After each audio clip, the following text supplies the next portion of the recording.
Imagina que você tá casada com um gringo e aí por algum motivo você quer se separar dele. Aí, essa separação acaba fazendo você ser presa. E por acaso, você também perde a guarda do seu filho. E não aconteceu tanta coisa assim, você acaba indo morar na rua. O que aconteceu com essa querida aqui, Bia. Eu sou Ana Bia. Esse vídeo aqui é um longa-metragem, que já me falaram, da Netflix. Porque assim, é basicamente capítulos atrás de capítulos, meio surrealista. Mas vamos lá, vamos ver juntinha. Eu me divorciei do meu esposo gringo. Fui parar na cadeia aqui nos Estados Unidos. Perdi a custódia do meu filho de apenas 2 anos. E depois fui morar em um abrigo com moradores de rua por mais de 5 meses. Gente, eu demorei muito pra falar sobre isso aqui. Fazem 2 anos que... Vai fazer 2 anos que isso tudo aconteceu. E até hoje vocês me perguntam muito sobre o meu relacionamento. Vocês têm muita dúvida. Porém, foi algo tão dolorido que eu precisava de um tempo pra assimilar. E então, né, falar com vocês aqui, porque eu acho que realmente é de muita importância que eu fale sobre isso aqui também, analisando esse atual cenário em que casar com um gringo é referência para muitas mulheres. Bom, E olha que casou com um assunto que a gente trouxe aqui esses dias. Anteontem, eu acho. Parece que temos um tema aqui, né? Agora, o novo tema do Betaverso. Casamento com gringo. esse vídeo, gente, vão ser vários vídeos, tá? Porque não tem como eu falar sobre esse assunto sem dar detalhes e sem explicar tudo. Então, vai ser praticamente uma série. Quem quer assiste, quem não quer não assiste. Aceito críticas, mas também não fico calada. E é isso. O que aconteceu? Eu tive um relacionamento muito bom, graças a Deus, com ele.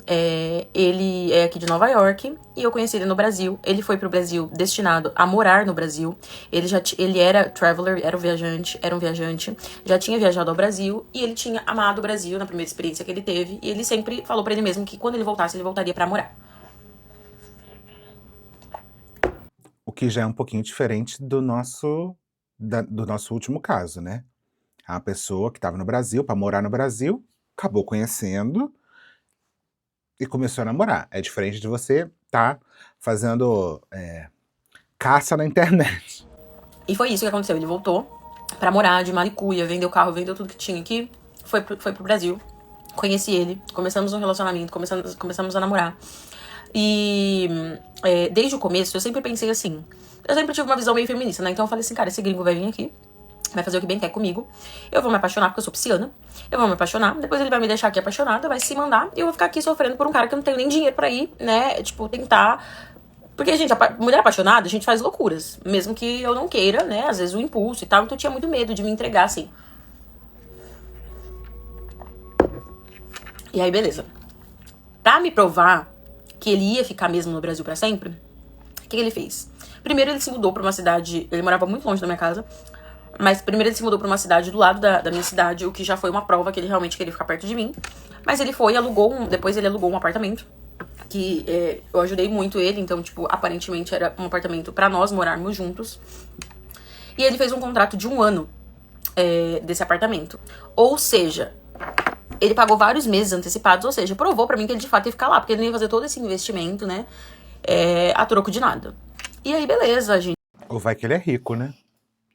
Cara, quem é que paga vários aluguéis antes, gente? Mas tá, 1 ano é suficiente pra dizer que você quer ficar lá. Então tá bom. se mudou pra esse apartamento juntos, começamos a ter uma vida juntos e tal, e aí já fazia um tempinho que a gente tava junto também. Só que ele trabalhava online na China. E eu não sei em que período foi, porque eu sou péssima com data, gente, mas eu lembro que o Covid tinha parado e depois deu uma alta de novo. Quando eu conheci ele, o Covid já tinha acabado, mas a 2021. gente ainda tinha que usar máscara pra entrar em todos os ambientes. Não. Entre 2020 E e aí, 2021. Ai, gente, tá tão difícil falar sobre isso. Eu já tentei gravar esse vídeo tantas e tantas vezes, mas enfim. E aí, aconteceu que ele perdeu o emprego dele na China por conta do Covid ter voltado. E a China também fez um acordo lá de que eles não aceitariam mais mão de obra americana online. Só aceitariam se o americano morasse lá na China. Como ele não morava no Brasil, trabalhava home office, ele também foi demitido. E aí, quando ele foi demitido, acabou o mundo dele. Porque ele ganhava bem, a gente conseguia ter uma vida ótima no Brasil, com o salário dele. E ele foi pro Brasil muito confiante nesse trabalho. Ele tinha dinheiro, né, Mas ele torrou o dinheiro dele todinho, mesmo eu tentando falar, cara, vai com calma, você não é rico, você tá gastando muito, você tá muito emocionado, pagando 20 mil em tatuagem, realista, muitas coisas assim, tudo ele comprava, tudo ele gastava, tudo ele achava muito barato. E eu falava, cara, isso não é barato, você tá louco. É o famoso ganhar em dólar, né, menina? Ai, $100 isso aqui? Nossa, mas não é nada. É nada. Aí o povo vai lá e paga a caipirinha de R$ 2.000 na praia. Ah, gente, não é muito barato? Nossa, mas como o real desvalorizado. Beleza, o dinheiro acabou, é aquele ditado. O dinheiro acaba, o amor sai por pela outra porta. Só que não foi da minha parte, foi da parte dele. Ele começou a ficar estressadíssimo, nervoso, irritadíssimo. Ele até tentou terminar comigo uma vez. Eu falei o quê? Beleza, né? Vamos aceitar. Só que ao mesmo tempo, algo me dizia pra eu não terminar com ele. Algo muito forte, assim, pra eu não terminar. O Satanás, né, pelo visto. Mas assim, sorte que ela tava no Brasil, né? Imagina se ela estivesse lá nos Estados Unidos junto com ele. Quer dizer, pelo visto essa história piora, né? Mas tudo bem. Com ele. E foi ótimo que eu não tenha terminado, porque o que aconteceu? Ele encontrou um trabalho na Turquia e eu queria muito que eu fosse com ele. Só que, gente, pode até parecer brincadeira, mas quem assistiu Salve Jorge sabe, né? E eu nunca tinha saído do Brasil, então eu falei, mano, esse cara quer me levar logo pra Turquia? Parece brincadeira do destino, não vou. Porque eu tinha medo dele ser um sequestrador. E aí eu entrei no hiperfoco de tráfico humano. Gente, eu pesquisei tudo sobre o tráfico humano. Como dar sinal pra polícia pra polícia no aeroporto, várias coisas. Gente, vocês não têm noção do tanto de vídeo de tráfico humano que eu via. Estudei horrores. Eu fiz até uma apostila sobre isso, porque na minha cabeça eu tava acreditando no amor, mas ao mesmo tempo eu tava me protegendo, porque se ele fosse me traficar, a minha família ia saber. Tipo, mano, eu pesquisei a família dele. Gente, eu às vezes eu acho que eu que sou muito maluca, não é possível. Existe alguma possibilidade de você estar junto com alguém que você não sabe se ama ou se é uma pessoa que vai te traficar? É normal isso? Tipo assim, eu não sei se esse cara é o amor da minha vida ou se esse cara vai me traficar na Turquia. Porque eu acho que muita gente, obviamente, muita gente passa por essa situação, mas nem pensa sobre isso, né? Nem se liga. Agora entenda, eu me identifiquei com a querida. Eu sou tão obcecada quanto com algumas coisas. Documentos, tudo. Eu pesquisei tudo da família dele. Porque eu tinha muito medo dele me sequestrar e me vender na Turquia. Sério mesmo, não tô brincando. Aí ele pegou e recusou esse trabalho na Turquia, porque eu falei que eu não ia de jeito nenhum. Depois desse trabalho na Turquia, apareceu um trabalho na Ucrânia. Aí eu entrei em um grupo que tinha mulheres, né, brasileiras que eram casadas com ucranianos. E aí eu comecei a conversar com essas meninas, elas me passaram um pouco mais de credibilidade. Eu comecei a ver que não era tão loucura quanto parecia, só que era, né? E aí eu aceitei ir com ele. Gente, eu cheguei na Ucrânia, com uma semana eu descobri que eu tava grávida. Ou seja, ainda bem que eu fui. Chegando na Ucrânia, a gente descobriu que o aborto é obrigatório lá se o bebê tem algum tipo de síndrome. Então eu falei pra ele, eu não vou ficar aqui de jeito nenhum, eu quero ir embora. Fora o racismo, né, que eu sofri lá e tudo mais. Antes da gente ir pra Ucrânia, a gente foi pra alguns países também, então eu já tava de saco cheio, porque eu sofri muito racismo, nunca vi. Então a gente pegou, saiu da Ucrânia, fomos morar na Paraíba. Até aí, gente, nós já estávamos assim com relacionamento péssimo, porque foi muita coisa numa porrada só. Perca de emprego, perca de dinheiro, se muda pra um país diferente, racismo. Cara, tanta coisa, tanta coisa, tanta coisa, tanta coisa. Mas eu ainda tava amando ele. Ele parecia que ainda gostava muito de mim. Ele ficou bem, assim, assustado com a gravidez. Ele passou a gravidez inteira sem ter conta. Gente, eu amo que ela fala que ela sai de uma cidade pra Ucrânia, depois pra Paraíba. Como se fosse assim, gente, a gente trabalhava aqui em Governador Venceslau, e aí a gente foi ali pra Uberaba. Uma naturalidade. Contato comigo de, tipo, beijar minha barriga, conversar com meu filho. E isso me machucava muito, mas ao mesmo tempo eu focava em não passar energias ruins pro bebê, então eu abstraía ao máximo. Eu sou pisciana, gente, então eu sou muito delusional. Eu consegui viver ali feliz com o que eu tinha. Não tinha o que fazer, o que não tem remédio, remediado está. E a gente foi tentando levar a nossa vida. Fomos para o Brasil, eu não queria ir pra São Paulo, que é de onde eu sou, né? Porque eu ia fazer o quê em São Paulo grávida, tipo, não ia trabalhar, então eu falei, vamos pra Paraíba. Ficamos morando na Paraíba por um tempo. E Antônio aplicou pra outro aplicativo, ou outro trabalho, dessa vez no México. Lá vai eu, grávida, com 7 meses, morar no México. Chega no México, toda aquela loucura de pré-natal de novo, e não sei o quê, e a gente se estabilizando e tentando trocar de apartamento, porque o bebê já tava chegando. tudo, esse caos, uma energia caótica. E enquanto isso, eu já tinha aplicado pro meu visto de casamento aqui nos Estados Unidos. Então, eu tive que esperar, o prazo era no máximo 15 meses. E aí, enquanto o visto ia, né, se organizando, nós estávamos lá tentando seguir a nossa vida juntos. Esse visto nunca saía e a gente tava lá no México. O Otto nasceu, graças a Deus, foi tudo maravilhoso. Só que quando o Otto nasceu, uma semana antes do Otto nascer, aconteceu um evento canônico na nossa vida.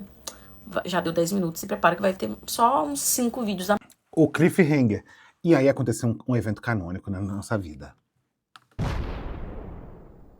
Cenas do próximo episódio. Um pouquinho antes de eu ter o meu filho, eu tive uma briga muito séria com ele, porque eu estava com 9 meses de gravidez, a minha barriga estava gigantesca, e ele tem TDAH, né? Então ele entrou num hiperfoco, e o TDAH dele é muito forte, ele toma remédio e tal, e ele entrou num hiperfoco de voltar pro Brasil pra que eu tivesse o bebê no Brasil. Só que eu expliquei pra ele, querido, não tem como, eu estou gigante de gorda, tô parecendo um container, a minha barriga está quase explodindo, e é proibido viajar nessa fase da gravidez. Não tem como. E ele continuava com esse assunto, não, porque nós temos que ir pro Brasil. Chegou um dia que ele pegou, ele estava trabalhando, eu estava em casa, e ele me mandou vários links com maternidades do Brasil. Ele falou assim, olha, eu já pesquisei tudo, tem essas maternidades super bem recomendadas. Eu acho que a gente pode ir. Gente, eu com hormônios da gravidez, eu pensei o quê? Eu falei, esse homem vai me abandonar grávida. Antes dele me abandonar, eu vou embora sozinha. E ele tinha feito uma viagem para os Estados Unidos, como eu não tinha visto, eu não viajei.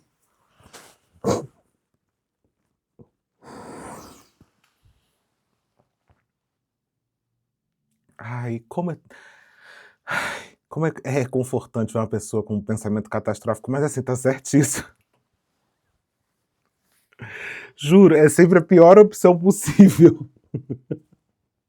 Ela toma decisões na vida dela a partir das piores possibilidades das situações. Mas dá tudo certo, concordo. Nesse caso, realmente, é uma red flag meio esquisita mesmo. Esse cara, logo quando você tá quase parindo, ele querer de tudo que você volte pra tua casa. Eu tava com ele, né, pros Estados Unidos. Quando ele ia sozinho. Então ele tinha ido pros Estados Unidos, eu fiquei no México sozinha, grávida. E ele tinha trago algumas coisas de ouro, né? Muita coisa de ouro que ele tinha. Porque também a gente já tava fudido de grana, então o que ele tinha podia trazer de coisas valiosas, ele trazia. Eu olhei na casa, não tinha dólar, não tinha dinheiro, só tinha os cartões. Mas eu pensei, mano, se eu usar esses cartões, ele pode bloquear esses cartões. Então o que eu fiz? Eu peguei todo o ouro que tinha lá em casa e me mandei para o aeroporto. Eu falei, antes dele querer me abandonar grávida, eu vou embora. Gente, eu coloquei uma calcinha na bolsa, eu tava tão louca. Eu coloquei uma calcinha na bolsa, absorvente, umas coisas assim. Sabe aquela bolsa de adolescente fugindo da mãe? Foi bem isso que eu fiz. Peguei os ouro que tinha e me mandei pra ir pro aeroporto. Só que aí eu liguei pro meu amigo, que morava comigo na Ucrânia, era amigo dele também, expliquei toda a situação e meu amigo me acalmando, falando, pelo amor de Deus, você não faz isso, você tá louca, não pega esse avião, vai embora, não fica, volta pra casa, conversa com ele, vocês não podem fazer isso e tal. E eu tentando comprar passagem online, mas só tinha passagem pro dia seguinte. E eu pensando em ir pro aeroporto. Olha, foi um caos. Só sei que nesse dia eu fiquei em casa fiquei na rua até 10 horas da noite. O México é super perigoso, pra quem não sabe, é muito perigoso. Ele não tava nem aí. A mãe dele me ligou. A única coisa que a mãe dele falou, ao invés dela falar, você tá bem, sua piranha? Não, a única coisa que ela falou foi, você é uma ladra porque você roubou todo o ouro do meu filho. A partir desse dia eu já comecei a odiar ela. Aí... Pô, amiga, mas vamos combinar? O cara vem e traz todas as coisas dele de valor pra vida de vocês. É porque assim, não tá tendo muito ponto de vista dele, né? Porque até então, ela tá colocando esse cara como o cara ia traficar ela, depois o cara ia abandonar ela, depois o cara ia não sei o quê, depois o cara ia isso. Só que assim, esse cara era escroto, ele fazia alguma coisa. Porque realmente tá tudo certo. Tem os hormônios da gravidez, tem não sei o quê, realmente tem um medo, e é uma mãe, né, tentando defender a própria criança, tentando se defender, tudo certo, acho que a gente tem que levar isso em consideração. Mas dá pra entender a mãe do cara descobrir que tudo de valioso que ele tinha, você pegou, botou na mala e saiu com a intenção de fugir, só não fugiu porque outra pessoa te colocou um pouco no eixo e falou, querida, não faz isso. Mas assim, você entende? É até um pouco natural a pessoa ficar pensando, sei lá, desconfiar de você, né? Enfim, não tinha mais o que fazer, tive que voltar pra casa. Quando eu voltei pra casa, ele cagou pra mim. Cagou. Eu deitei no quarto do meu filho, no carpete, no chão, e eu falei, não quero dormir com você. Aí ele falou, então arruma um lugar pra você dormir. E ele me deixou deitada, dormi só deitada no chão, grávida de 9 meses. Nesse dia, eu olhei pra mim mesmo e eu falei, eu vou ter meu filho. Quando meu filho crescer um pouco o suficiente, eu vou me separar desse homem, porque esse homem me odeia. Lembrem-se disso, porque o nosso subconsciente não esquece das promessas que a gente faz. Beleza, fui, continuei, né, um relacionamento de merda, já estava um lixo o relacionamento, não tinha o que fazer, nem voltar pro Brasil eu conseguiria. Tive meu filho, o parto foi lindo, graças a Deus, foi abençoado, deu tudo certo, o Otto nasceu. O Antônio nunca se importou com a minha gravidez, mas no momento que o Otto nasceu, ele se tornou pai. O Otto nasceu na mão dele, a gente teve um parto lindo, humanizado, dentro da banheira, dentro de casa, não na minha casa, né, na casa de parto. E o Otto nasceu na mão dele, assim, e ele se tornou pai. Ele se tornou um pai muito bom. Eu senti que o Otto nasceu pra ele. Eu senti que o Otto não era meu, eu senti que o Otto era dele. Não sei te explicar, mas foi isso que eu senti. E assim, ele sabia pegar no bebê, ele sabia fazer tudo. Tipo assim, cara, parece que ele tava pronto pra ser pai. Eu não sei te explicar, foi uma coisa genial. E ele virou um pai incrível, um pai incrível. Então isso me fez pensar, mais uma vez, em salvar o meu relacionamento. Porque, poxa, ele era um pai incrível. E eu nunca tive um pai presente, praticamente. Então eu sou acostumada a ver tantos homens de merda que eu falei, cara, o cara é um pai bom, isso já é uma coisa muito boa. Será que eu não tô pedindo demais? Tentando me convencer a ficar, né? Aí, o querido decidiu que não queria mais trabalhar no México. Todo esse esforço que a gente fez de se mudar, ele não quis mais trabalhar. Gente, só uma dúvida, o que ela tá bebendo? É o resto do whey protein? Porque é um treco que, assim, é meio leve, que ela fica fazendo assim, aí ela sempre dá uma engolida que parece que é um treco cremoso. Porra! No México, um trabalho maravilhoso. Vivíamos uma vida de luxo, tinha motorista pra levar ele pro trabalho.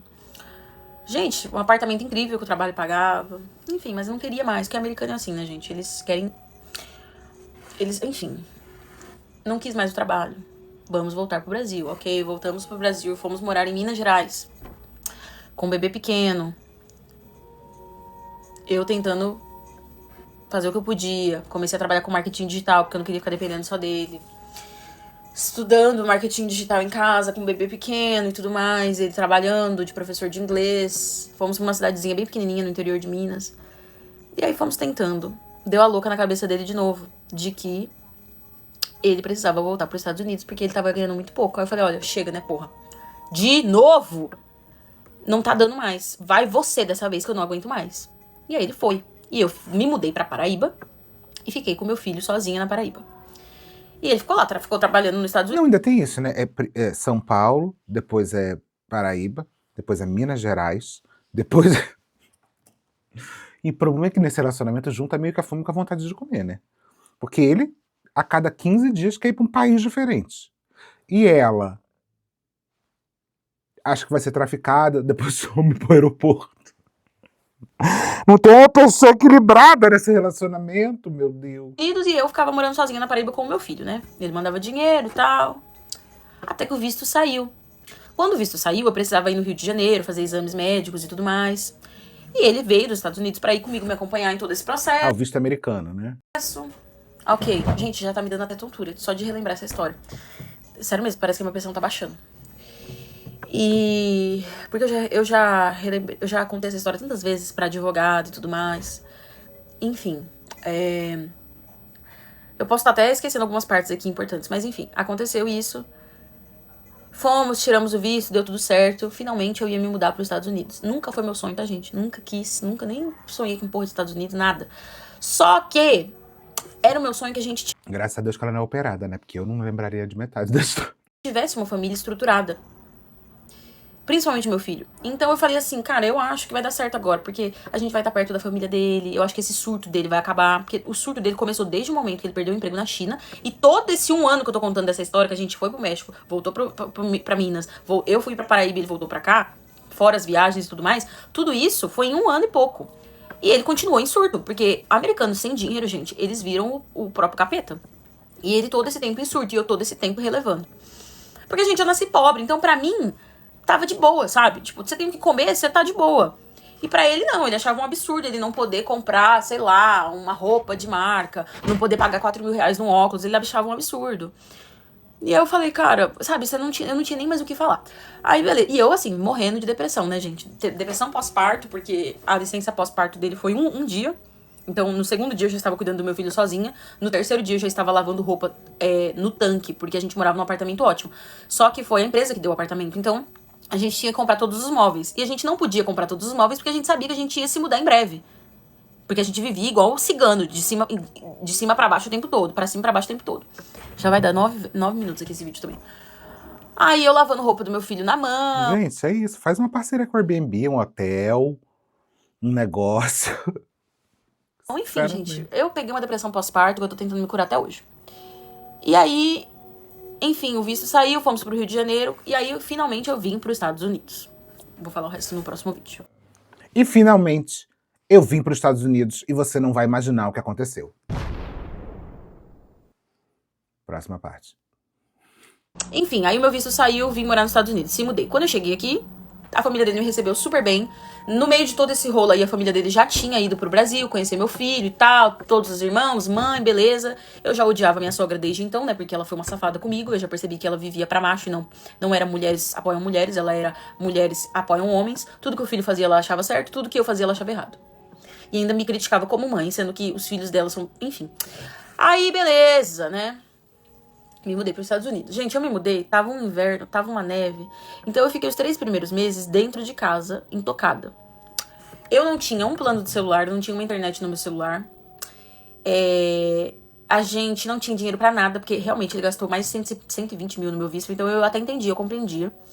Passagem pra todo mundo vir, tudo. Eu entendia. Então eu tava tentando. Ah, tá. Não foi 120 mil no visto, né? Então foi 120 mil no visto, na mudança, no não sei o quê. Porque eu já tava meio... Como assim 120 mil no visto? Edificar o meu lar, você não sabe, né? A sábia, depois. Aí o nosso relacionamento tava um lixo. Ele me tratando mal, gritando comigo, fazia ameaças pra mim, qualquer coisa eu te boto no primeiro avião pro Brasil. Tipo assim, como se eu tivesse pedido pra vir pra cá. E eu assim, mano, sabe quando você não tem noção de que aquilo realmente tá acontecendo com você? E eu não podia desabafar com ninguém, porque a minha mãe... Gente, a minha família é toda desestruturada, ninguém ia me ajudar. Se eu começasse a falar mal deles pra minhas amigas, eu ia começar a falar todo dia. Então eu ia ficar ocupando o ouvido delas que nem pinico. Eu só falo mal de um homem pra minhas amigas quando eu vou terminar com ele.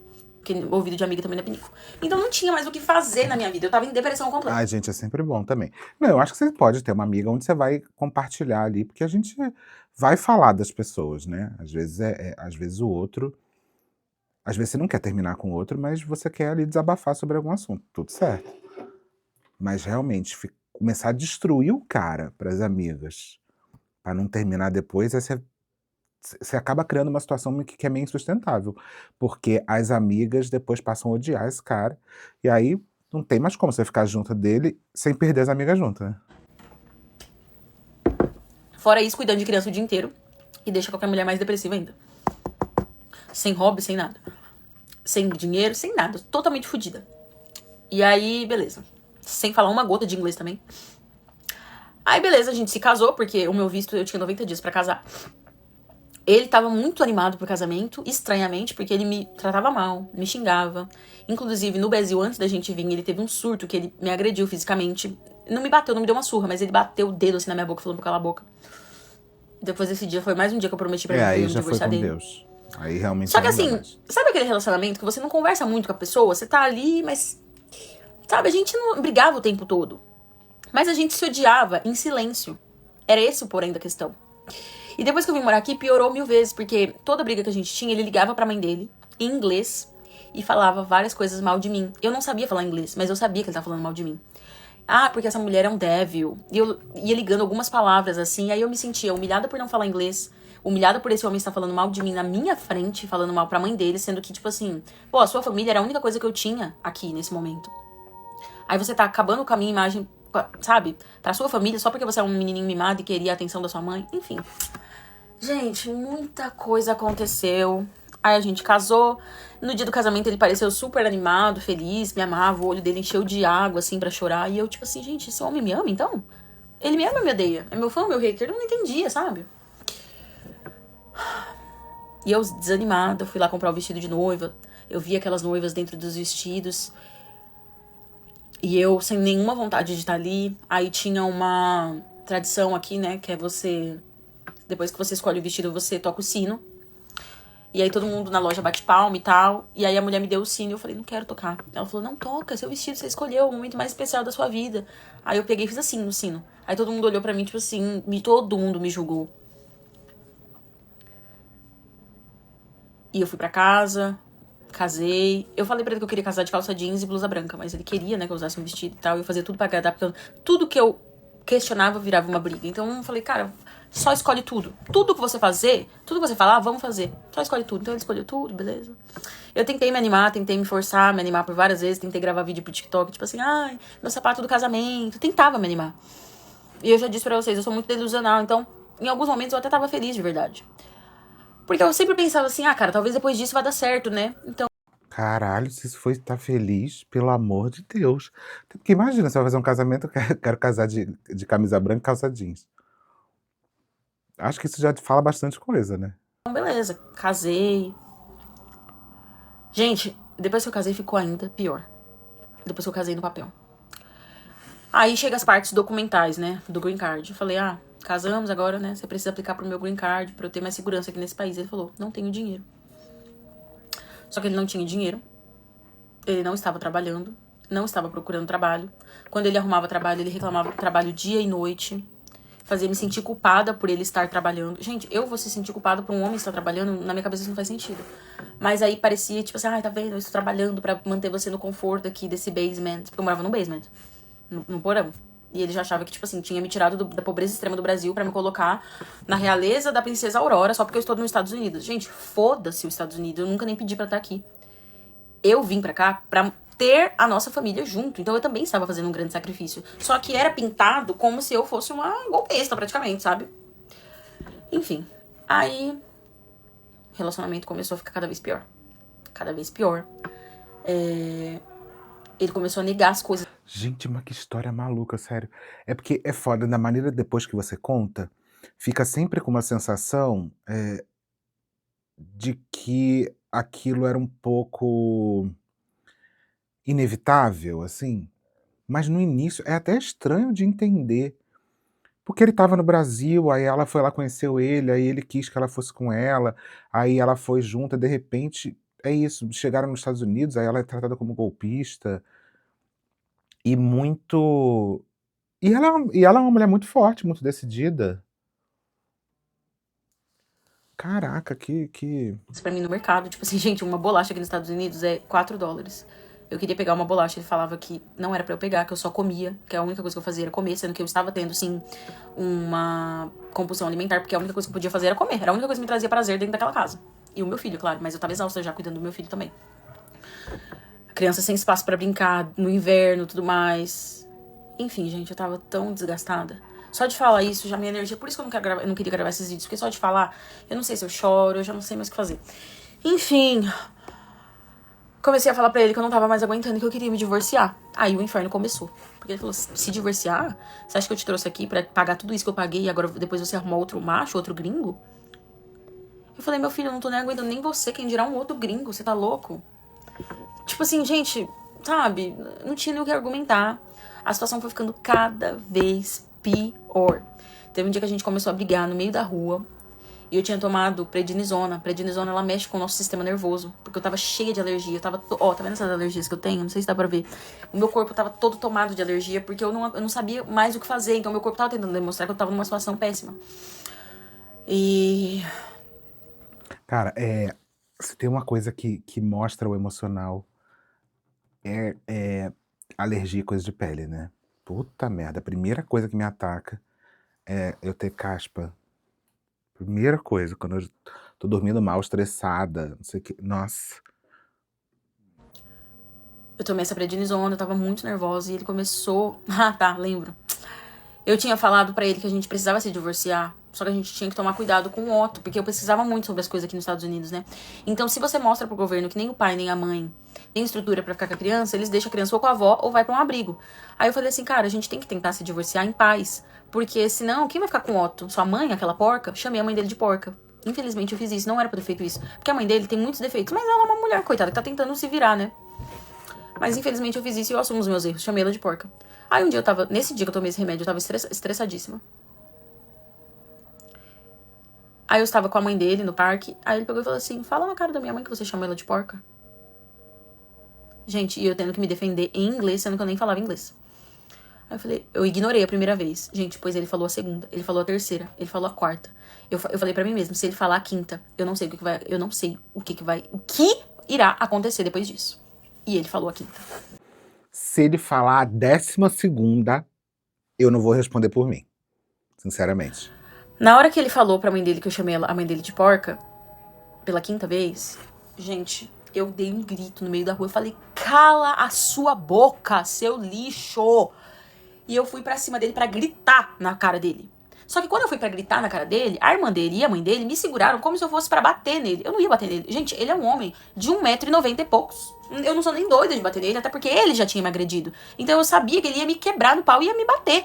Eu não fui pra bater nele, eu fui pra gritar. E aí essas mulheres agiram como se, coitado, meu Deus, casou com uma louca, tadinho do meu irmão, tadinho do meu filho. Pegaram o meu filho, que eu tava com meu filho também, né? Aí eu falei assim, aí ele pegou e falou assim, chega, eu tô indo embora. Pegou o Otto, o meu filho, e eu falei, não, o Otto fica comigo. Ele falou, não, ele vai com nós, vai com a gente. Aí ele pegou, colocou o meu filho no carro, colocou as duas no carro também, e me deixou sozinha. Detalhe, gente, era uma das terceira, quarta vez que eu tava saindo aqui nessa cidade, porque tava começando a ficar calor. Então eu não sabia nem voltar de trem. Depois ele me deixou aonde eu tava e foi embora. Me deu uma crise, eu comecei a chorar. Liguei pro pai dele pedindo ajuda. O pai dele me ensinou a pegar o trem. Quando eu voltei pra casa, ele não estava lá. Ele tinha pegado as coisas dele e tinha ido pra casa da mãe dele com o meu filho. Eu preocupada com o meu filho, ligava, ele não respondeu. No outro dia ele apareceu lá de manhã com o meu filho, deixou o meu filho lá, pegou as roupas dele e foi embora. Morar na casa da mãe dele. Na minha cabeça foi um alívio. Eu falei, graças a Deus. Só que o bonitão não tinha, né? Claro que ele não tinha me falado, mas ele deixou um monte de câmera me gravando 24 horas como se fosse o BBB. Câmeras escondidas. E eu tava num momento tão assim que eu não sabia mais o que fazer da minha vida, que eu precisava me distrair. Então, na minha cabeça, a gente já tinha se divorciado ali naquele momento. E aí, eu peguei e baixei o Tinder. Porque eu falei assim, cara, eu preciso tirar a alma, o espírito desse homem de mim. Então eu quero beijar alguém, transar com alguém, pelo menos para eu conseguir me sentir mulher de novo, me sentir viva de novo. E para abstrair toda essa situação, porque eu estava a ponto de tirar a minha vida de tanta depressão. Só que eu não podia tirar a minha própria vida porque eu tenho um filho para criar.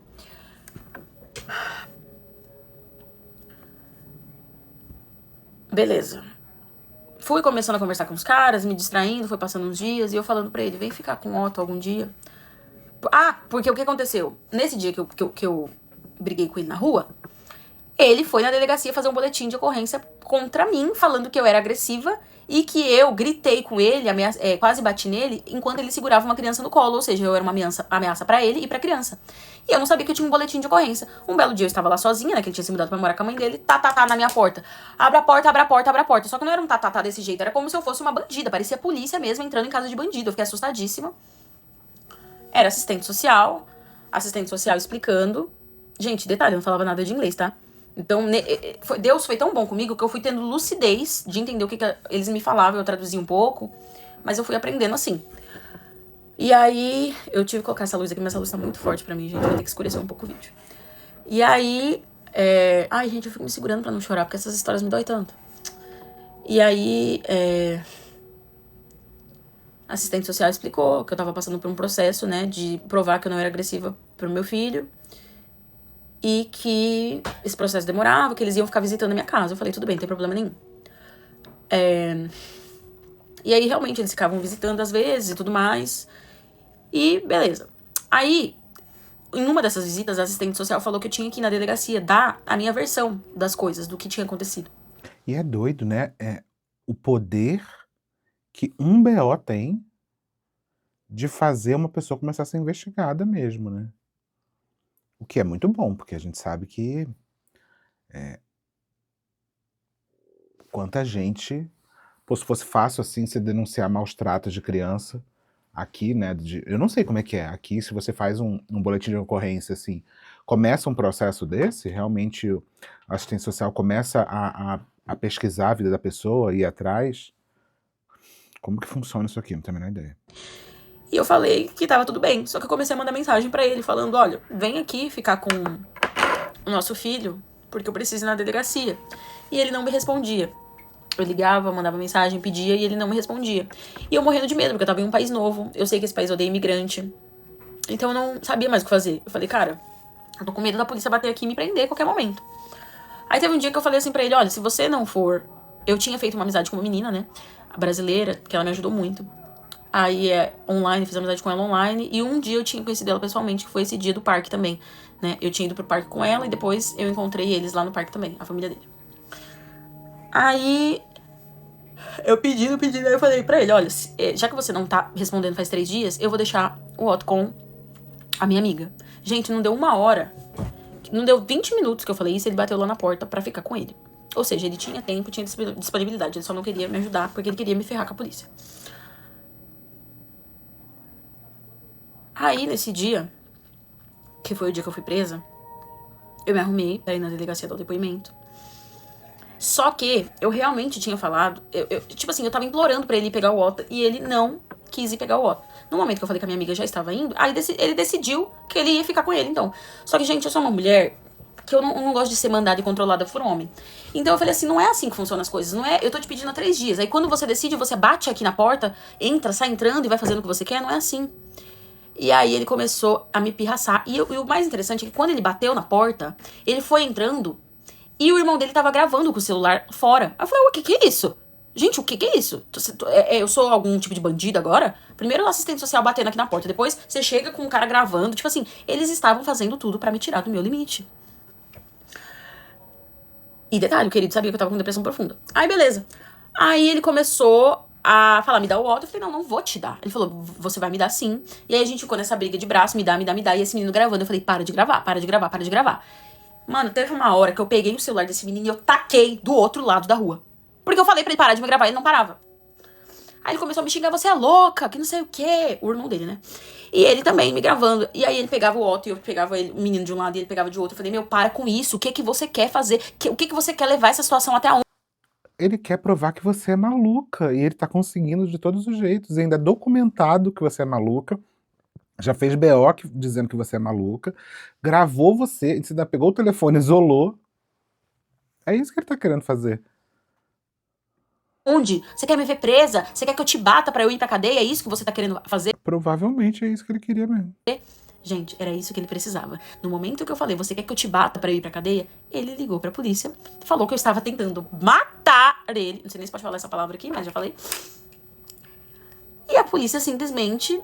Aí eu peguei, como eu já tava com ódio, já tava chorando, já tava com tudo, eu peguei, e graças a Deus ele soltou o carrinho, então eu peguei meu filho e fui, né? Fui embora pro trem que eu ia pra delegacia. Gente, a polícia veio atrás de mim. No meio de tudo isso, enquanto eu andei umas 2 ruas, tinha um cara que tava dentro de um carro assistindo toda a situação. Ele falou assim, você precisa de ajuda? Eu falei, preciso. Na hora que eu estava quase entrando dentro do carro desse cara, que eu nem sei também o que esse cara ia fazer comigo, né? A polícia chegou. Falou, você tá presa. Gente, me algemaram. Me colocaram dentro na frente do meu filho, de 1 ano e pouco. Me algemaram. O meu filho chorando.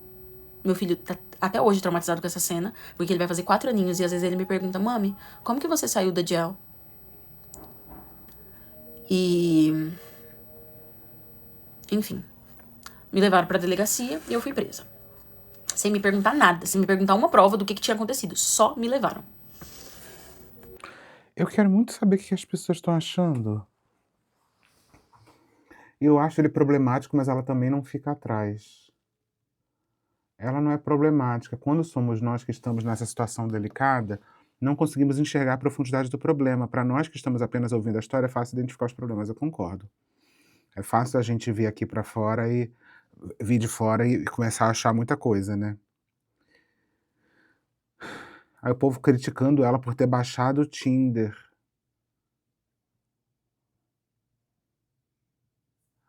Ai, gente, vamos lá. Quando eu cheguei na cadeia, eu falei, gente, alguém me explica porque eu não estou entendendo por que eu estou aqui. Aí a mulher falou assim, você vai ter direito a uma ligação e a falar com o seu attorney, com o seu advogado. E eu, tipo assim, gente, na minha cabeça eu não tava acreditando. Aí eles pediram pra eu tirar anel e tudo. Eu falei, vocês estão me levando pra uma cela? Aí ela falou, sim, você está sendo presa. Eu falei, gente, eu não tô acreditando. Como que eu tô sendo presa? Pelo quê? Pelo quê? Por gritar na rua com meu marido? É isso mesmo? E ninguém me respondia. Aí falaram que eu podia fazer uma ligação, né? Aí me levaram pra uma cela. Fiquei lá na cela sozinha. Mano, eu nem acredito que isso aconteceu comigo. Eu podia fazer uma ligação. Eu não tinha nem pra quem ligar. Aí eu liguei. Aí eu tava morrendo de fome. Falei, tem alguma coisa aí pra comer? Aí ela falou assim, você tem que pedir pra alguém trazer pra você. Eu não tinha nenhuma amiga, ninguém nesse lugar. Eu pedi pra essa minha amiga que eu tinha acabado de conhecer pra levar uma comida pra mim. Ela levou. Ai, que mais? E aí eu fiquei lá, né? Horas e horas. Aí chegou uma moradora de rua. A moradora de rua começou a ter convulsão dentro da cela. Aí chegava um, chegava outro. Gente, nunca vi um lugar pra chegar tanta gente que nem chega na cadeia. Sério mesmo. Chegou uma hora que tava, tipo assim, 6 pessoas na cela. Homem, mulher. Aí separaram, colocaram as mulheres fora da cela, numa salinha. E os homens dentro. E um menino me cantando horrores, um latino lá, falando, quando a gente sair daqui amanhã, vamos beber um drink. Então, gente, olha que loucura que é o governo dos Estados Unidos. Esse menino era militar e ele foi preso, porque ele bateu na namorada dele, a namorada dele bateu nele também, os dois estavam presos, eu estava do lado de fora com a namorada dele, ele estava do lado de dentro. Só que a namorada dele tava vomitando muito de tão nervosa que ela tava, então ela tava um pouco mais separada também em outra sala. Mas eu tava vendo ela. E aí, papo vai, papo vem. Nesse negócio eu fiquei 30 horas lá na cadeia. Aí a gente foi transferido pra uma outra cadeia. A gente teve que andar dentro do ônibus da polícia, algemado. Uma coisa assim que eu nunca pensei na minha vida que eu ia passar por isso. Nunca pensei na minha vida. E detalhe, gente. Eu tava 4, 5 meses aqui nos Estados Unidos, eu não tinha pra onde ir. Então, se eu fosse no mercado, pra mim era um evento. Então, eu estava indo na delegacia, né, antes de ser presa, dar o meu depoimento, eu me arrumei toda. Então, eu tava toda arrumada, toda emperequetada, toda maquiada. Então, assim, os policiais olhavam pra mim, assim, tipo, né, dando até em cima de mim alguns. Os presos, olha, foi um horror, um show de horror. Chegamos lá na outra cadeia. Aí, essa outra cadeia era, tipo assim, não era uma cadeia, era uma cadeia, é igualzinho as cadeias aqui dos Estados Unidos, se você precisar, você vai ver. Só que é do lado, é dentro de uma corte. A corte são, tipo assim... Como explicar o que é uma corte no Brasil? É uma corte. Eu acho que existe corte no Brasil também, né? Não sei, deve ser outro nome, mas é um lugar que tem a juíza lá que vai te julgar. Um tribunal. Tribunal. Aí, eu comecei a perceber, e assim, gente, eu fiz muita amizade na cadeia, muita. E aí a menina falou assim pra mim que lá você tava esperando por um advogado.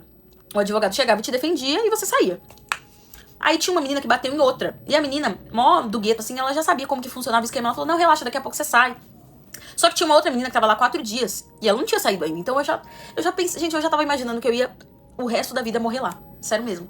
Essa situação é agoniante. Eu fiquei 30 horas na cadeia. É aquele processo que a gente vê muito em série americana, né? Que qualquer coisa lá eles botam na cadeia e aí passa por aquele processo, aí pega um advogado do estado, se você não tem dinheiro, o cara vai lá, defende, aí o juiz fala, precisa de tantos dólares para a pessoa sair, né? Bail, né?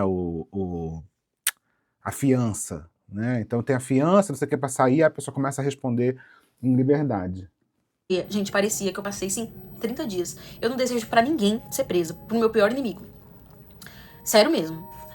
Aí, beleza. E, tipo assim, eu morrendo de fome, porque, gente, eu me recuso a comer as comidas dos Estados Unidos. E sabe o que tinha na cadeia? Pão com geleia e pasta de amendoim e leite. Era essa comida que eles davam pro preso. Eu já tava passando mal de fome, já tava pra desmaiar. Só que se eu fosse desmaiar, eu ia ter que ir algemada pro hospital, situação humilhante. Eu não sei mais o que falar. Aí, e eu lá conversando com as meninas, né? Conversando em espanhol, em inglês. Esse dia foi o dia que eu mais aprendi inglês.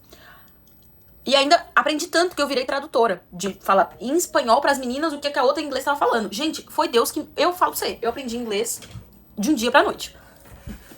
Aí, beleza. Chegou a minha advogada, me libertou. Cara, que situação maravilhosa, gente. Saí da cadeia, graças a Deus. Muito feliz, né? Só que a minha advogada falou assim, olha, a juíza vai te dar 2 opções. Eu nem lembro qual que era a outra opção. Só sei que a primeira opção era... Você vai ter que aceitar ficar com uma ordem restritiva 90 dias sem ver o seu marido e sem ver o seu filho. Aí eu falei, como assim você vê meu filho por 90 dias? Só que ela falou assim, olha, se eu fosse você, eu aceitava. Porque você vai ter que comparecer em várias cortes, você vai ter que fazer várias coisas. E com uma criança você não vai conseguir fazer isso. Gente, eu não sabia de nada o que estava acontecendo naquele recinto. Então, o que ela me falasse, eu ia fazer. Eu fiz isso. Aceitei a ordem restritiva. A ordem de proteção. Beleza, né? Gente... Vai vendo como que Deus faz milagres na minha vida, porque isso são milagres.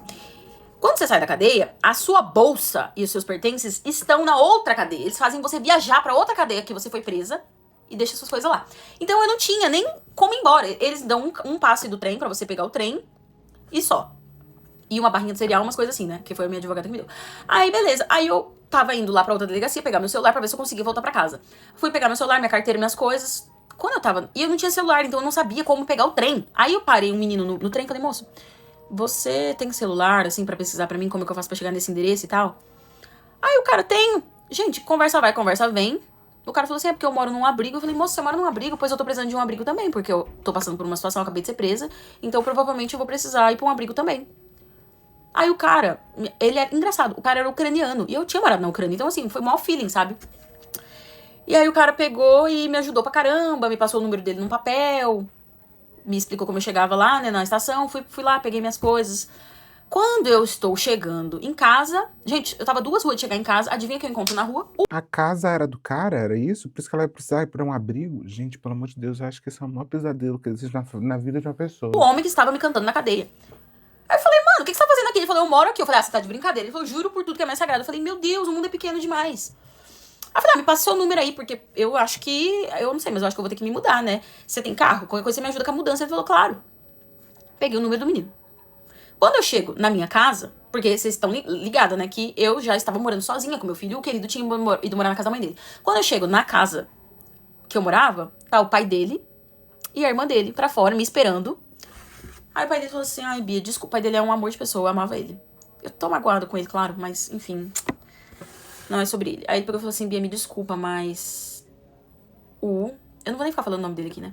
O queridíssimo, ele voltou a morar aqui embaixo com o Otto, então você não vai poder morar mais aqui. Isso era 1h da manhã, tá? Gente, eu não tinha nem mais o que falar. Eu falei, ok. Aí ele não tinha lágrima mais pra chorar, porque todas as minhas lágrimas eu chorei na cadeia. Aí ele pegou e falou assim, Tó, e tentou me dar um papel com dinheiro. Eu falei assim, não, obrigada. Porque também você não consegue me dar o básico, que é me proteger do seu filho, que você sabia o que tava acontecendo. Aí você quer me dar dinheiro? Dinheiro eu corro atrás. Aí eu peguei e fui embora. Gente, eu liguei pra todas as minhas amigas, que no total era só 3. Ninguém atendeu, era 1h da manhã.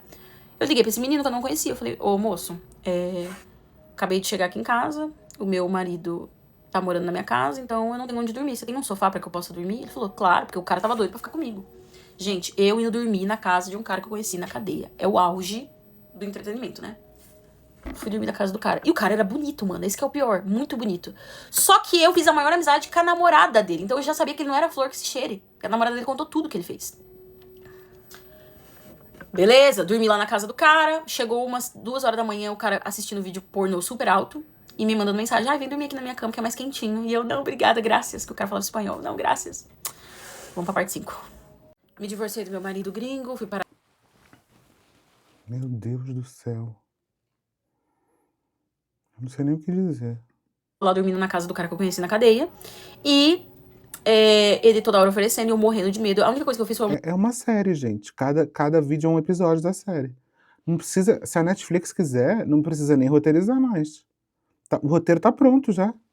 Inclusive até com os momentos de final de cada episódio já. Uma oração. Falei, meu Deus, nessa altura do campeonato eu também não posso ser abusada sexualmente, né? Pelo amor de... Se existe Deus, vamos me proteger. Porque chega, né? Tem hora que eu me estresso também com Deus. Falei, meu Deus, que é isso? Eu nem mereci, nem tá passando por isso. Você tem noção que eu fui pra cadeia, Deus? Sem fazer nada. Mano, é muito humilhante, cara. Cadeia, que é isso? Aí também Deus me protegeu, porque o cara não mexeu comigo, tá tudo certo. No outro dia o cara acordou com uma cara de cu pra mim, porque eu na cabeça dele tava achando que eu ia dar pra ele, né? Minha filha, eu peguei minhas coisas, me mandei. Falei, obrigada, tchau. Fui embora. Aí eu peguei e mandei mensagem pra esse outro menino pra ele me ajudar a achar um shelter, um abrigo, né? O cara me ensinou. Gente, eu passei o dia inteiro indo atrás de abrigo. Vai pra esse, vai pra aquele, vai pra esse, vai pra aquele. No final eu encontrei um abrigo. Aonde que foi que eu dormi a primeira noite? Será que eu já dormi foi no abrigo mesmo? Acho que foi. Foi isso mesmo. Aí eu fui morar no abrigo. Ai, gente. Aí teve um momento que a tia... No outro dia, a tia do meu marido... Ela... Eu mandei mensagem pra ele falou que era pra eu ir lá pegar minhas roupas, minhas coisas, né? Aí ela me ajudou, ele falou assim, você tem 1h pra pegar suas coisas, ou então você vem com a polícia ou com a minha tia. Aí eu falei, tá, vou pegar com a sua tia. Aí eu fui lá, peguei minhas roupas, não peguei muita coisa porque eu não sabia como que era a situação no abrigo, se alguém ia me bater, se alguém ia me roubar. Peguei algumas coisas e fui morar no abrigo. E aí depois desse abrigo eu fui transferida pra outro. Eu sei que vocês vão perguntar como que é o abrigo, depois eu conto pra vocês, tá? O primeiro abrigo é um abrigo de acolhimento, então assim, é mais povão. Tem tipo assim uns 100 dormitórios. É muita gente. Não, mentira, 100 tô mentindo. Deve ter uns 20 dormitórios e no total umas 100 meninas. E assim, parece uma cadeia, muita gente drogada, muita gente da prostituição, uma coisa horrível. Só que o segundo, graças a Deus já era melhor. O segundo já era mais tranquilo, era mais arrumadinho, assim. Esteticamente não era tão feio. Parecia. Depois, gente, se vocês quiserem, depois eu falo só sobre o abrigo. Comenta aí pra eu falar sobre como que era no abrigo, aí eu comento. Só sei que nessa, gente, eu tava entrando em depressão profunda. Todo dia eu queria me matar, né? Todo dia eu pegava. Aí, todo dia eu pegava o trem pensando, meu Deus, tomara que algum morador de rua me empurre pra o trem passar por cima de mim e eu virar a camisa da saudade, né? Porque eu não aguentava mais viver. Todo dia a minha oração é: não quero acordar viva amanhã. Eu não tinha mais sentido na vida. Eu emagreci, eu virei uma vara de um pau, porque eu não comia nada. E tudo isso, gente, isso daí já ia fazer uma semana. E eu vivendo com $100, que era o que eu tinha na minha bolsa, tá? Ah, e nem te conto. Nesse período que o querido foi morar na casa da mãe dele, eu saí com um cara. E o cara viu que eu era uma pobre fodida, e o cara me deu um dinheiro, me deu $250. Gente, eu não tava em situação de recusar nada. Eu aceitei. E aí pronto, na boca do... Gente, o pior é que ela tava tão enrolada lá com a justiça que nem sei se ela conseguiria voltar pro Brasil. Porque eu acho que a primeira coisa que ela devia ter feito era ter voltado pra lá, né? Eu acho que a primeira coisa que ela podia ter feito era voltado pra lá. O querido, eu era prostituta, eu era tudo que não presta. E aí, beleza, né, gente? Aí eu já tava acostumada também com ele falando tudo de mal sobre mim, aí beleza. Aí eu vivendo só com esse dinheiro, então eu tava desesperada procurando emprego. Aí arrumei um emprego de faxina. Comecei a trabalhar dia e noite. Eu acordava 6 horas, eu ia fazer faxina, eu chegava em casa 10 horas. Aí às vezes eu ainda ia fazer faxina no salão de beleza, à noite. E era bom também, porque eu mantinha minha cabeça ocupada. E também não ficava naquele ambiente, porque no shelter, no abrigo, shelter é abrigo, tá? Em inglês. No shelter tinha muita mulher depressiva, sabe? E aquela sensação me deixava mais depressiva ainda, então eu não queria estar perto. E elas brigavam muito. Eu aprendi a brigar em inglês lá, né? Então eu não queria, porque eu com essa cara de songamonga no meio daquelas meninas, elas iam me quebrar no pau. Eu ia quebrar também, porque eu já tava numa situação que eu não tava pra perder, não. Ah, vai tomar no cu. Eu também já tava com sangue no olho. Veio pra cima de mim, porra, vou meter o pau também, a gente vai se quebrar aqui. Gente, essa é a versão feminina de Breaking Bad. Eu tô sentindo um pouco isso. Meu Deus do céu. Porque as meninas, gente, elas eram barraqueiras, tá? Só que, graças a Deus, gente, elas sempre me deram... Todo mundo sempre se deu super bem comigo. Elas me viam e falavam, yeah, Brasil, hey, Brasil! E eu, hi, guys. Virou mó, assim, amizade. Tenho contato de umas até hoje, assim. Aí fizeram um quarto só das latinas. Porque aqui nos Estados Unidos tudo é dividido, né? Tem uma palavra pra isso, que tá tarde, gente. Eu tô fazendo esse vídeo. Não sei nem com que coragem que eu tô fazendo isso aqui. E aí ficou um quarto só das latinas. Eu e umas meninas lá colombianas. Foi bem bom, assim, pra gente. Porque as meninas eram todas mais cabeça, não usava droga. Todas trabalhavam. Tinha uma tadinha que trabalhava no Burger King. Chegava com cheiro de óleo e nuggets. E dormia do meu lado com cheiro de nuggets. Ai, complicado. Mas aí, beleza. Aí foi passando o tempo. Eu fui curando minha depressão. Eu encontrei um namorado. Esse cara me tirou da depressão. Gente... É muito ruim você falar assim, um homem me fez sobreviver. Ô, mulher, mas assim, nessa altura já, não é nem questão de ser homem ou não ser homem. É que você, no meio disso tudo, você teve uma luz no fim do túnel, que é um relacionamento, né? Que pelo menos é uma pessoa que tá ali pra compartilhar minimamente as coisas que você tá passando. Porque ela se preocupa um pouco desse negócio de mostrar que ela é independente, que ela não precisa do cara, que ela não precisa disso, não precisa daquilo. E é óbvio que ela não precisa, mas imagina, a última coisa que você tem que fazer agora é se desculpar de falar que a pessoa que você estava junto, sendo um cara, sendo qualquer outra pessoa, conseguiu te dar uma luz pra conseguir sair disso. Sabe? Eu acho que eu jamais falaria isso em outro momento. Mas naquele momento que a minha vida estava morta, eu era um vegetal. Ele me trouxe de volta à vida. Sério mesmo, tô te falando do fundo do meu coração. Eu tenho um amor por ele, que eu vou ter esse amor por ele pelo resto da vida, porque ele me tirou de um poço que eu não imaginava. Ele conversava muito comigo, me ajudava, me deu amor, carinho. E ele tinha uma filhinha de 3 anos, da mesma idade do Otto. Então, eu não poder ver o meu filho e ter ela foi tão importante pra eu não morrer. Porque eu ia morrer, gente.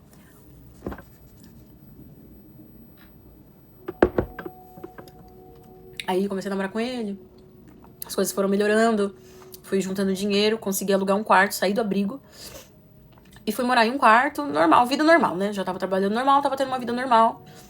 E aí eu tava lutando na justiça. Uma dessas faxinas que eu fui fazer, porque todo trabalho que me falava eu ia. Uma dúvida que eu tô é, será que ela tava ilegal lá? Porque ela não tava mais casada com esse cara e não tinha green card, né? Aí teve uma vez que eu fui cuidar de um menininho. E aí a mãe do menininho era brasileira, só que ela falava mais inglês que português, que ela nasceu aqui. E o marido dela é advogado. Eu contei toda a situação pra ela e o marido dela me ensinou, me deu o papel de como que eu deveria ir lá no tribunal pra pedir visita pro meu filho. Olha como que Deus trabalha, né? Como que eu vou arrumar um trabalho na casa de um advogado do nada? Aí beleza, aí eles me ajudaram, aí eu fiquei pedindo lá a guarda do meu filho. Aí depois de muito tempo eu consegui ver meu filho. E foi dolorido, porque o meu filho, ele achava que eu tinha morrido. Ele não sabia falar, mas ele demonstrou isso. Ele, tipo assim... Gente, eu vou tentar falar o mínimo, assim, do meu filho aqui, porque é tão dolorido pra uma mãe você ficar sem o filho. Eu tinha que... Ele mandava foto pra minha mãe me mandar, porque nem me mandar, eu não podia ter contato com ele nem pelo celular. E aí, gente, teve um dia que foi o primeiro dia de aula do meu filho na escola. Gente, quando eu vi aquela foto dele indo pra escola, eu desmaiei de chorar dentro do trem. Os policiais me pegaram do chão. Eu tava no chão da estação, no chão do trem. Eu me joguei no chão de tanta tristeza que eu senti. De ver o primeiro dia de aula do meu filho, que eu não tava lá com ele, sabe? E os policiais tiveram que me tirar do chão. De tanto que eu chorava no chão. E eu perdi muita coisa do meu filho. Eu perdi ele aprendendo a falar mesmo. Eu perdi muita coisa. E, enfim, eu comecei a ter visitas do meu filho, mas a gente só podia ter visitas na frente da assistente social, no escritório dela, visita de 1 hora e meia. Era ok, né? Mas eu tava lutando pra ter as visitas como eu tenho hoje. Hoje eu não tenho visita, hoje eu tenho... Calma que vai chegar na parte, né? Eu já tenho a custódia dele, mas enfim. Porque isso tudo, gente, faz quase 2 anos. Aí, eu lutando pela guarda dele e tudo mais, e morando lá. Teve um momento que eu fui morar na casa do meu ex-namorado, porque eu não tava conseguindo pagar o aluguel, a faxina estava muito fraca. Mas também deu errado, não tava dando certo a gente morar junto por conta da casa, que teve um problema lá na casa. Parte 6, vocês já sabem a história. Aí eu tava lá dormindo na casa do cara que eu conheci. Tem mais uma parte aqui desse final, vamos lá. Meu Deus do céu. Assim, pelo visto, olhando em volta, parece que ela tá num lugar seguro, de boa, tá até com um projetor ali bonitinho com umas como é que é o nome disso? Gente, acabei de esquecer desse trequinho aqui de Jellyfish. Pelo visto ela tá bem. Aí eu arrumei esse namorado, né, que me ajudou muito a sair dessa depressão profunda e terrível.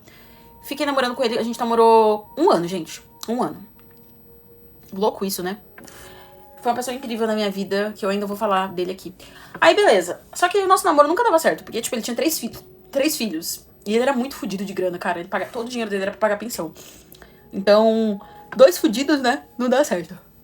Mas a gente, de verdade, se amou. Se amou mesmo. Eu acho que ele foi um dos maiores amores da minha vida. Não sei também se foi o momento, né, que eu tava tão mal. Enfim, aí, no meio de tudo isso, gente, teve muitas vezes que eu tive que ir no tribunal pra provar que eu trabalhava, provar que eu não era agressiva e tudo mais. Inferno de vida. E no final das contas, eu fui justificada, porque tinha muitos testes de drogas que eles faziam, e nesses testes de drogas, afirmou que o querido era esquizofrênico. Além disso também... E, gente, muitas coisas. Eu não sei se ele é esquizofrênico de verdade. Só sei que foi isso que saiu lá no teste. E... tudo que ele tentava mostrar contra mim só era prova positiva a meu favor no tribunal. Agora imagina. Cara, isso me deixa muito apavorada. Muito apavorada. Que é o quanto o judiciário muitas vezes consegue ser utilizado como forma de coação. De coagir uma pessoa, ou pelo menos assim, eu acho que em algum momento lá no futuro as coisas até chegam, pode ser que cheguem no lugar justo, mas até chegarem é um processo que pode destruir a vida de uma pessoa e que normalmente beneficia a pessoa que tem mais dinheiro ou a pessoa que tem mais poder. Eu tô ouvindo agora, ai gente, eu sou louca nos coisas, fazia tempo que eu não estava ouvindo os podcasts do Chico Felice, aí eu tô ouvindo esse da como é que é o nome? A síndica. E tem um pouco a ver com isso. Não tem 100% a ver, mas tem a ver com isso. Não. Tudo, tudo, tudo, tudo. O advogado dele falando que eu era fora de status aqui nos Estados Unidos, que eu era imigrante ilegal. Gente, como que eu sou imigrante ilegal, sendo que ele mesmo que me trouxe pra cá e me deu os meus documentos. Tá entendendo? Mas eles faziam de tudo pra acabar comigo no tribunal. E tudo isso, a juíza só ia vendo que eu tava certa, entendeu? Então eu nem precisei me provar. O justo, por si só, se justifica. Foi Deus que me protegeu e me provou. Então, pra honra e glória de Deus, a gente conseguiu. E também eu entrei num acordo com ele, porque, gente, depois de 2 anos, eu e esse homem se matando de tanta discussão e argumento e não sei o quê, chegou um momento que eu não aguentava mais e ele também não aguentava mais. Então a gente conseguiu entrar num acordo de ficar com a custódia do meu filho 50%. Ele fica 50%, eu fico 50%. Só que o meu filho mora com ele hoje. Por quê? Que é isso, no final, ela consegue provar pra justiça de que o cara se utilizou da justiça contra ela, só que em tudo que ela passou. Como que se paga isso, né? Como que ela não tem como desfazer tudo que ela passou. Ele tem mais suporte, gente. Ele mora num apartamento muito melhor, ele tem mais dinheiro, ele tem dinheiro pra pagar a creche. O meu filho já estuda numa creche que ele gosta, que ele já tá acostumado. Eu não vou fazer meu filho se mudar pra cá pra ter uma vida mais barata do que a que ele tem lá, entendeu? Fora que ele tem o avô que mora do lado, então. Porque agora eles não moram mais no porão, né? Então, que ele se mudou pra um apartamento. Então, assim, o avô mora do lado, o avô apoia muito, tem avó, tem família. E eu vim pra cá, pros Estados Unidos, querendo o quê, gente? Família pro meu filho, tudo é pro meu filho. Então, eu não vou tirar o meu filho de uma família e colocar ele morando aqui comigo, tá entendendo? Hoje eu moro com roommates, eu alugo o quarto, né? Mas, assim, eu já moro aqui faz um tempo, então, graças... E, gente, teve muita coisa, eu comecei a trabalhar com fotografia, fui morar com a minha chefe, e aí depois fui trabalhar... Enfim, muita coisa aconteceu. Quero até pedir desculpa pra vocês que me seguem aqui, que sempre perguntavam sobre, mas como o meu processo de custódia não tinha acabado ainda, eu era completamente proibida de falar qualquer coisa, né? Aí eu tive que conversar com o meu advogado pra falar, e aí sim ele me autorizou, por isso que eu tô falando isso agora. E também eu tava... Não queria falar sobre isso, gente. Nem as minhas amigas sabem a história completa, porque toda vez que eu tenho que falar sobre isso, me machuca, me dói, me...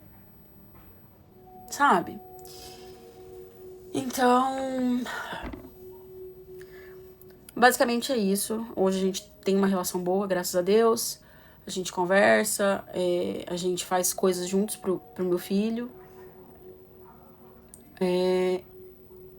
Eu tô me tratando da depressão até hoje. Não foi fácil passar por tudo que eu passei. Eu também tomei alguns golpes, né, no meio dessa caminhada, de pessoas que eu comecei a confiar, depois tomei no meu cu, entre algumas outras coisas, e muita exploração, né, que a gente que é imigrante é muito explorado nesse país, e explorado pelos próprios brasileiros também, que é terrível. Mas é isso, gente, foi uma caminhada de muita transformação. Eu me sinto muito forte, mas ao mesmo tempo muito fraca, porque eu também já não aguento mais nada, porque eu acho que tudo que eu tinha que sofrer nessa vida eu já sofri. Eu não sei se eu era uma megera numa vida passada, não sei porque eu precisei passar por tudo isso. Eu só sei que eu aprendi muito, porque, tipo assim, eu falo inglês quase fluente, enquanto muita gente que mora aqui esse mesmo tempo que eu não fala nada. Então eu acho que morar no abrigo foi... Eu interpretei como um intercâmbio pra mim, sabe? Eu sou delusional, então eu tentei... Não, eu acho que a essa altura a melhor coisa é ser um pouco mesmo, né. Cara, eu tenho falado isso muito no programa, é engraçado, desde que eu inclusive vocês estão gostando do programa? Estão assistindo? Eu tenho falado muito isso, que ainda mais agora, né, que eu voltei a ter uma rotina 100% regrada, assim, porque eu tenho que vir pra cá todo dia, inclusive estamos hoje finalizando a primeira semana do programa e eu tô achando que parece que eu já tô aqui há 5 meses, mas eu sou uma pessoa metódica e cada vez mais eu descubro isso, né. E eu acho que mais do que metódica, eu sou uma pessoa muito eu sou uma pessoa muito ligada a determinadas estruturas, assim, que eu sinto que eu preciso ter uma estrutura em torno de mim para que outras coisas possam ser um pouco mais leves e mais livres. Mas é por isso que eu sempre paro meu carro na mesma vaga, por isso que eu tento chegar antes do horário, eu nunca gosto de fazer nada em cima da hora. Então, estabilidade é uma coisa muito importante, né. É isso, aí a gente estava falando muito de mapa astral esses dias, tipo assim, meu mapa astral é quase inteiro em terra, então a estabilidade é uma coisa muito importante, uma coisa que me desequilibra muito é ficar sem dinheiro, e é por isso que eu trabalho tanto, gente, essa é a verdade. Porque não existe nada, nada que me dê mais saúde mental do que saber que eu vou chegar no final do mês e vou conseguir pagar as contas, né? Recentemente eu passei por uma situação onde isso não estava acontecendo, né? Eu fiquei no vermelho no final de um mês e isso me desequilibrou num grau que vocês não têm ideia. Então, quando vocês ficam brincando dizendo que eu tô subindo 40 mil vídeos aqui para pagar a viagem, quando eu tô trabalhando pra caramba sem parar, e é podcast, podcast vai voltar, inclusive agora já tem uma pessoa que tá me ajudando, e vai voltar o podcast. E aí é isso, hoje em dia eu venho pra cá, pra Dia, tem o programa, o programa tá acontecendo, a produção do programa tá acontecendo desde ontem. Todos os dias a gente tá aqui, então eu venho de manhã pra gravar, porque logo depois a gente tem reunião de pauta. E aí tem que se arrumar, e não sei o que, tem um programa, e a gente já começa a pensar no próximo. Eu não tenho problema de trabalhar sem parar, porque se aquilo ali me dá um retorno, o que me mata muito é trabalhar e aquilo não retornar de alguma maneira. Porque o que mais, não tem nada que acabe mais com a minha saúde mental do que ficar sem dinheiro. Do que não saber o que fazer. E eu acho que mais do que ficar sem dinheiro, é ficar. Porque o dinheiro te dá o poder do controle sobre as coisas, né? Aquilo que as pessoas falam, tipo, o dinheiro te dá o poder do não. Eu acho que é mais do que isso. O dinheiro te dá o poder de se sentir que eu vou voltar para casa e vou ter o que comer, que eu vou voltar para casa e vou ter onde dormir, e que vai ser numa cama confortável. Então, isso me assombra o tempo inteiro, é impressionante. Eu posso ter a estabilidade financeira que for, e até hoje eu sinto. E também tem uma coisa. Eu nem sei porque eu tô começando esse papo terapêutico agora no final do vídeo, mas eu percebo que sempre quando qualquer coisa dá errado, eu já começo a me projetar não tendo onde dormir, não tendo onde morar. É muito louco isso, é muito louco. É uma sensação de ameaça constante, como se eu fosse perder tudo a qualquer momento. Então eu vivo, por isso que eu trabalho muito, por isso que eu não paro de trabalhar, por isso que eu não reclamo de trabalhar, porque eu sei que trabalhar para mim é algo que vai me trazer essa. E me deixa louca gente que não trabalha, por isso, né? Eu acho que eu tenho esse traço tóxico de não ter paciência e não ter empatia com gente que fica de barriga para cima o dia inteiro e depois fica reclamando da vida. Eu tenho zero empatia, zero. Eu não consigo nem. Ai, poxa, que pena, mas tá fazendo o quê? Nada. Ah, então que pena mesmo, parabéns pra você. Então eu realmente tenho esse traço tóxico de não ter menor paciência com gente que não faz nada e acha que a vida vai prover. Mas, por que eu tô falando isso tudo? Porque não existe pesadelo maior pra mim, do que essa situação que essa mulher passou. Não ter onde dormir, do nada você tá presa. Eu também já falei isso pra vocês, né, já contei que eu tenho um pesadelo sério, e isso eu comecei a tratar agora que eu voltei a viajar um pouco. Eu não gostava de viajar, principalmente pra fora do país, por medo de ser presa fora do país. Fiz alguma coisa pra isso? Zero, muito pelo contrário, eu sou uma pessoa profundamente correta. Profundamente correta. Até demais. E isso tudo por medo de acontecer alguma coisa.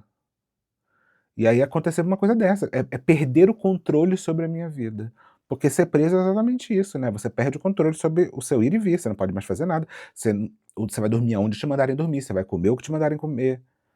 Então esse definitivamente é meu maior pesadelo. E é por isso que eu não reclamo de trabalhar. Definitivamente eu não reclamo de trabalhar. E não tenho dificuldade não, tá, e assim, "Ai, como é que você aguenta ficar tanto tempo?", sei lá, só de gravação são pelo menos 3 horas por dia, e além de todo o resto, eu não paro de trabalhar um minuto, eu acordo às 6 horas da manhã, a primeira coisa que eu vejo é abrir as coisas para ver se tá tudo certo, para ver os números de ontem, para ver não sei o que que a gente pode melhorar, o que que pode isso, e vou dormir, eu acordo e vou dormir pensando em trabalho, né. E tudo porque eu sei que não tem nada que vá me desequilibrar mais do que não ter dinheiro. Do que chegar no final do mês e não ter dinheiro para pagar a conta. De eu chegar lá e falar, ter que pagar o não sei o que e falar, não sei de onde eu vou tirar. E isso até hoje acontece muito comigo. Até hoje acontece bastante, óbvio, né? Acontece com milhões de pessoas, eu imagino. Imagino não, tenho certeza. Mas até hoje isso acontece comigo e isso ainda é. Ah, tá, eu ia falar uma coisa importante, que pra mim a régua do sucesso tem a ver com eu não me preocupar com o final do mês. E como isso até hoje não aconteceu, como até hoje eu ainda estou preocupada se eu vou ter dinheiro para pagar as contas no final do mês, porque até hoje isso é uma preocupação, eu ainda não senti que eu cheguei em lugar nenhum. Engraçado, né? Eu tenho que ficar toda hora fazendo essa comparação de: "Olha onde você estava, olha onde você está hoje. Caramba, olha onde você está hoje", né. A gente estava conversando isso inclusive outro dia no camarim, eh, que a gente acaba normalizando coisas que não são normais, do tipo: "Caralho, você está numa televisão, você tem um programa, você é apresentadora de um programa diário". Imagina! E ainda assim eu tenho uma dificuldade de perceber que, caralho, eu venci em alguns momentos, né. Eu tenho algumas vitórias no bolso, assim, eu tenho algumas conquistas no bolso, mas enquanto essa situação não acontecer, enquanto eu não tiver uma situação de estabilidade financeira, eu não vou conseguir. Eu tenho certeza isso, porque tem essa história de: "Ah, porque a gente está sempre insatisfeito, porque a gente chega num lugar e a gente quer mais, a gente chega num lugar e a gente quer mais, a gente chega no", e aí, o dia que você tiver isso, você também vai querer mais. E a verdade é que eu não sei se é verdade isso, pra mim. Porque tudo roda em torno dessa sensação de estabilidade. E como eu ainda não sinto isso, eu ainda não sinto que eu cheguei em lugar nenhum. E talvez o dia que eu não tiver que me preocupar, que aí a preocupação vai ser mais a longo prazo, talvez eu sinta que eu cheguei em algum lugar. E não sei por que, num vídeo tão grande eu resolvi, é um pequeno abrindo parênteses, né. Só para falar que no perfil dela aqui, da Ana Bia, ela responde várias outras perguntas, ela dá mais detalhes sobre a prisão dela, dá detalhes também sobre a questão do abrigo, ela tem muito mais vídeo no perfil dela, se você quiser se aprofundar mais nessa história ou ficou alguma dúvida, vai lá que provavelmente ela respondeu. E é isso. Eh, um beijo, e o podcast vai voltar já já, e obrigada por me acompanhar. Um beijo.